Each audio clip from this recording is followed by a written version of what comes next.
Hi everybody, this is Michael Hildebrand and I'm your host on the Sleeptrust podcast, where I'm talking about how to gain back trust in your ability to have a superb sleep again. In this week's episode of the Sleeptrust podcast, we are going to talk about why seeking discomfort will actually let you sleep better.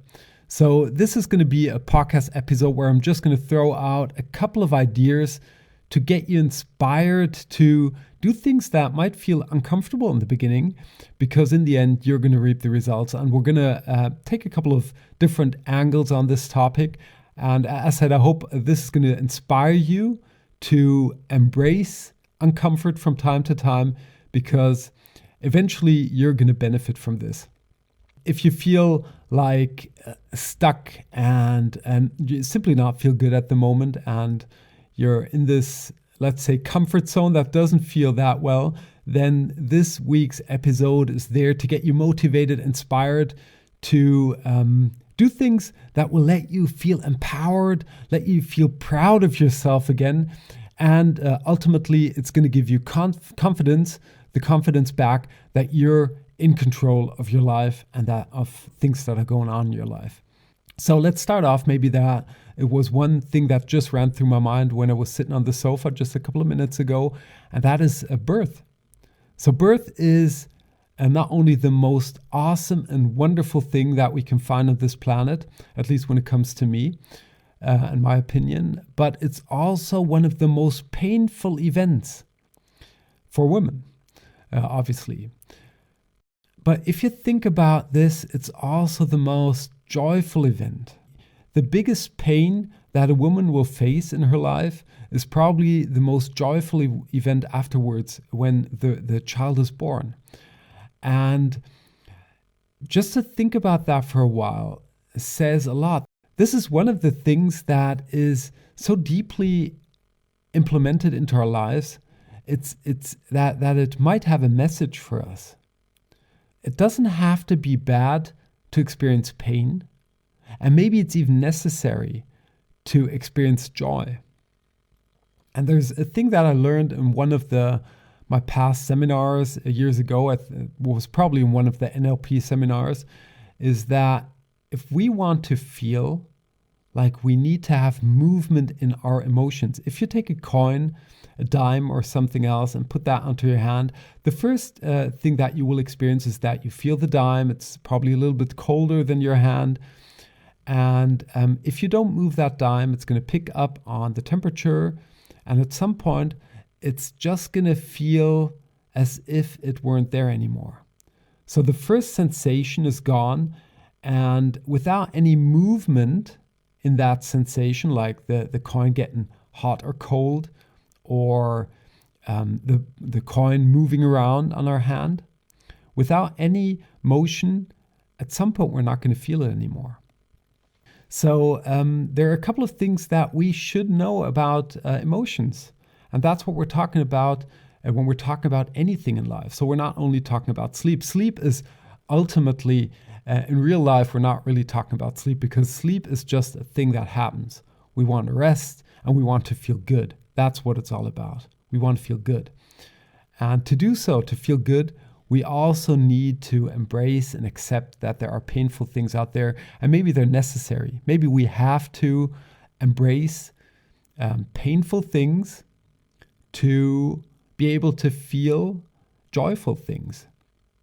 So that's me rambling on a little bit philosophical today, but I'll give you an example. So a real life example, which I experienced now for over a year, is the cold shower that I'm doing. Actually, initially I started this off for you to give you a tool to strengthen your willpower, your self-discipline, or as Will Smith says, your self-love, which I like much more. Like, he has this wonderful example with the pizza where he says, no, Will, I can't allow you to eat this pizza now because I love you too much to do so, because if you do that, it's going to harm your body and so on. So I'm going to give you something else that's better for you. And the cold shower is just kind of a thing that you can tap into.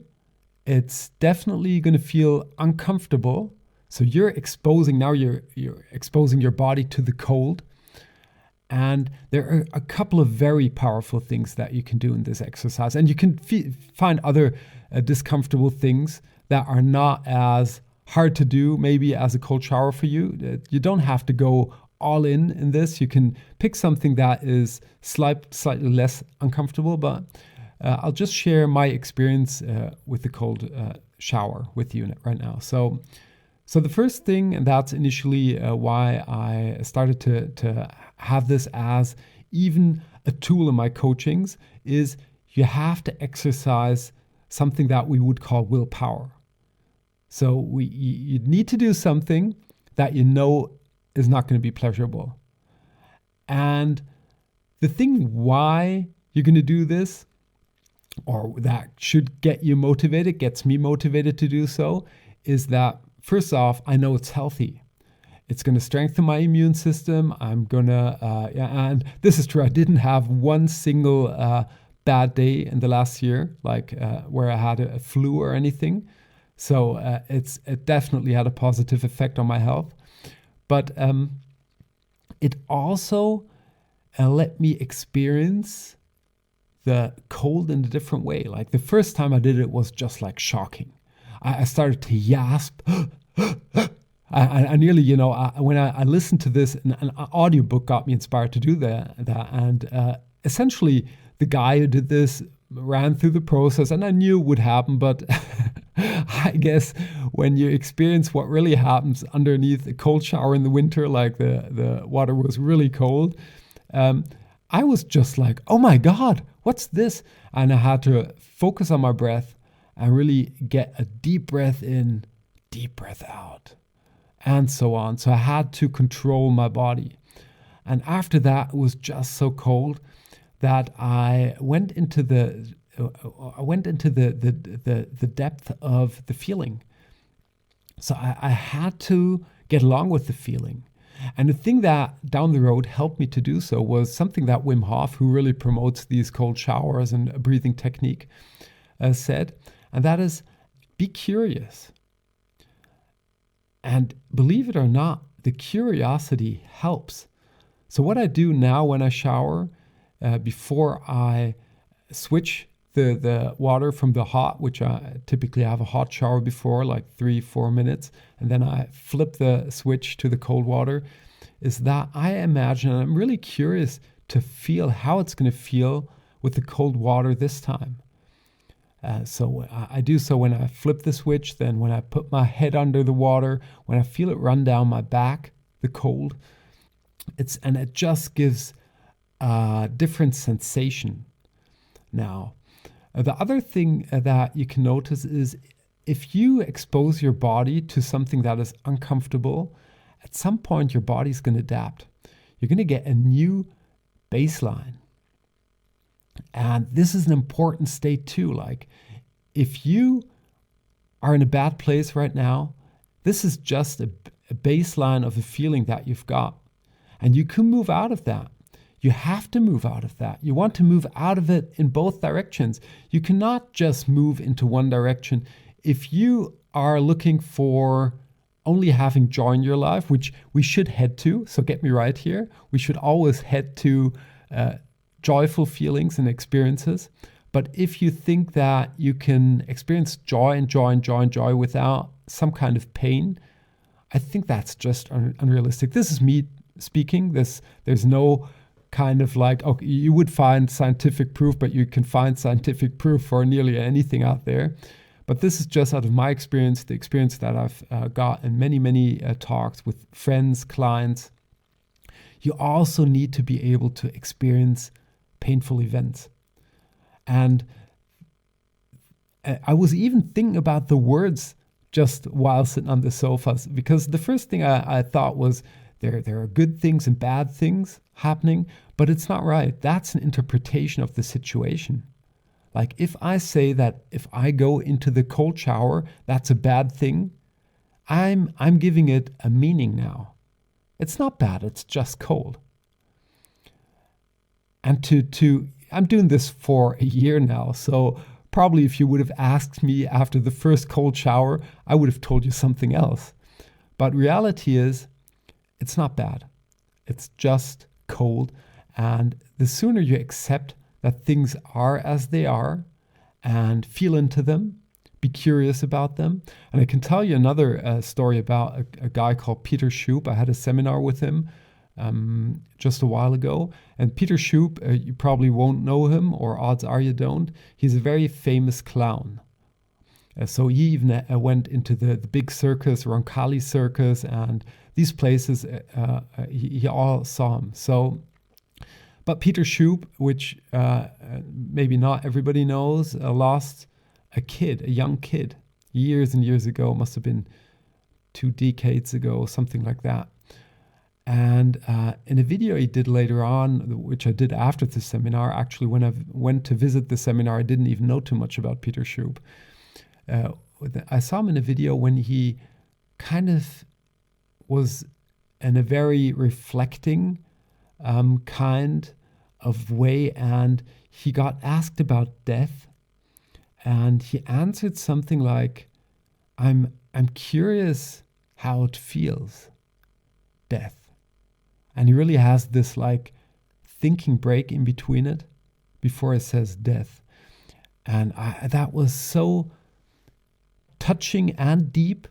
Like, if you can be curious about death, and to be very clear, there are a couple of core fears out there for nearly every human being, which is like the fear of rejection is a big one, the fear of failure, and the fear of death is, so these are, a couple of the most common and biggest fears that nearly every human faces. And to hear somebody say, I'm curious how it feels, death, was just like, if you're able to embrace and be curious about how something feels that nearly everybody is afraid of, then you're in a different state. Now, it's not good or bad. We would say dying is a bad thing to do. But if you're curious about it, it loses the interpretation. So I know I'm very philosophical today, like with these thoughts and ideas. But what I want to hand over to you is a way to see your particular situation with different eyes, to take a different angle on where you are right now. I just did a poll on an insomnia group where I think it was over 100 people participated, that had, over 70% of people who participated in this poll were only sleeping like somewhere around 5 or less than 5 hours, 70%. And if you are in this state at the moment, it's a complete different story if you have a look at that and say, okay, I'm going to accept this. It's not bad. It's how it is at the moment. I want to embrace this. I want to figure out a little bit more about how I feel when I'm feeling tired, how I feel when I'm actually not able to fall asleep. So embracing the current situation is a big thing to do. And exposing yourself to a discomfortable situation, like having a cold shower or doing any other thing that seems uncomfortable for you, will open up a door to feel joy and pleasure, as strange as this might sound. And that's kind of where I'm going to close up this week's podcast, more or less. And it will also make it so much easier for you to do and take the necessary steps to improve your sleep quality.